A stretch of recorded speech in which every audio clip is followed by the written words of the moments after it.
Hello friend, কেমন আছো তোমরা? আমি তো ভালোই আছি। দেখো, আজ আমি রান্না করব।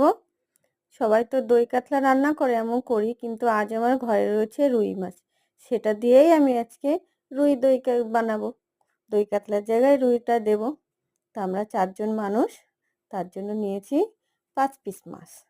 দেখো, মাছগুলোকে ভালো করে এপিট ওপিট করে লবণ হলুদ মেখে কিছু সময়ের জন্য রেখে দিতে হবে, যাতে লবণটা ভালোভাবে মাছের ভিতরে ঢুকে যায়।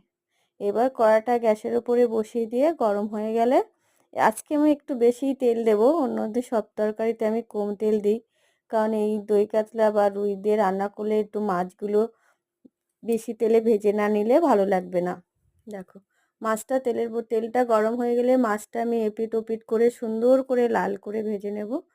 কারণ সব সময় দই দিয়ে তুমি যাই রান্না করো না কেন, একটু সেটাকে ভালোভাবে কড়া ভাজা করে নিতে হয়।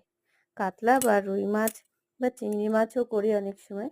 এবার দেখো মশলাতে কি কি দেব। অর্ধেকটা পেঁয়াজ নিয়েছি, 4 কোয়া রসুন, হাফ টমেটো, হাফ চামচেরও কম জিরে বাটা, আর একটু আদা দিয়ে আমি মিক্সারে পেস্ট করে নিয়েছি। পেস্টটা রেখে দেবো। এবার দইটা আমি ফেটিয়ে নেব। নেওয়ার পরে মাছটা আমি আবার এপিঠটা হয়ে গেছে উল্টে দিলাম। দু পিঠে এইভাবে লাল করে ভাজা হয়ে গেলে আমি মাছটা নামিয়ে নেব। নিয়ে ওই তেলে এলাচ, দারচিনি, শুকনো লঙ্কা আর কটা জিরে দিয়ে দেব, ফোড়নে দিয়ে দেব।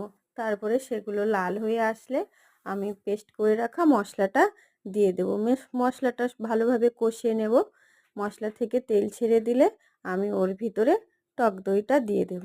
টক দই দিয়ে আবার আমি খানিকক্ষণ কষিয়ে নেব। এতে আমি বেশি জল দেব না, টক দই ধোয়া বাটিটা সামান্য ধুয়ে জলটা দিয়ে দেব। তারপরে আবার খানিকক্ষণ কষানোর পরে দেখো, মশলা থেকে যখন তেলটা ছেড়ে দেবে, আমি সেই ভেজে রাখা মাছগুলো দিয়ে দেব। দিয়ে আবার খানিকক্ষণে ফুটিয়ে নিয়ে আমার রেডি হয়ে যাবে রুই দই রেসিপি। আমার রান্নাটা যদি ভালো লাগে, তোমরা আমার ভিডিওটাকে লাইক ও সাবস্ক্রাইব করে দিয়ে আমার পাশে থেকো, এবং অবশ্য জানিও আমার রান্নাটা কেমন লাগলো। গরম ভাতের সঙ্গে খেতে রান্নাটা খুবই ভালো লাগবে। যে কোনো মাছের রেসিপি ভাতের সাথেই ভালো লাগে, রুটি পরোটার সাথে ভালো লাগে না। মাছ মানেই বাঙালির ভাত, মাছ ভাতে বাঙালি। তাই মাছটা তো রোজ হয়েই থাকে, তাই রুই মাছটা আমি অন্যদিন সবজি দিয়ে করি, আজকে একটু কাতলা মাছের মতো দই কাতলার জায়গায় রুইটা দিয়ে রান্না করলাম। বাই।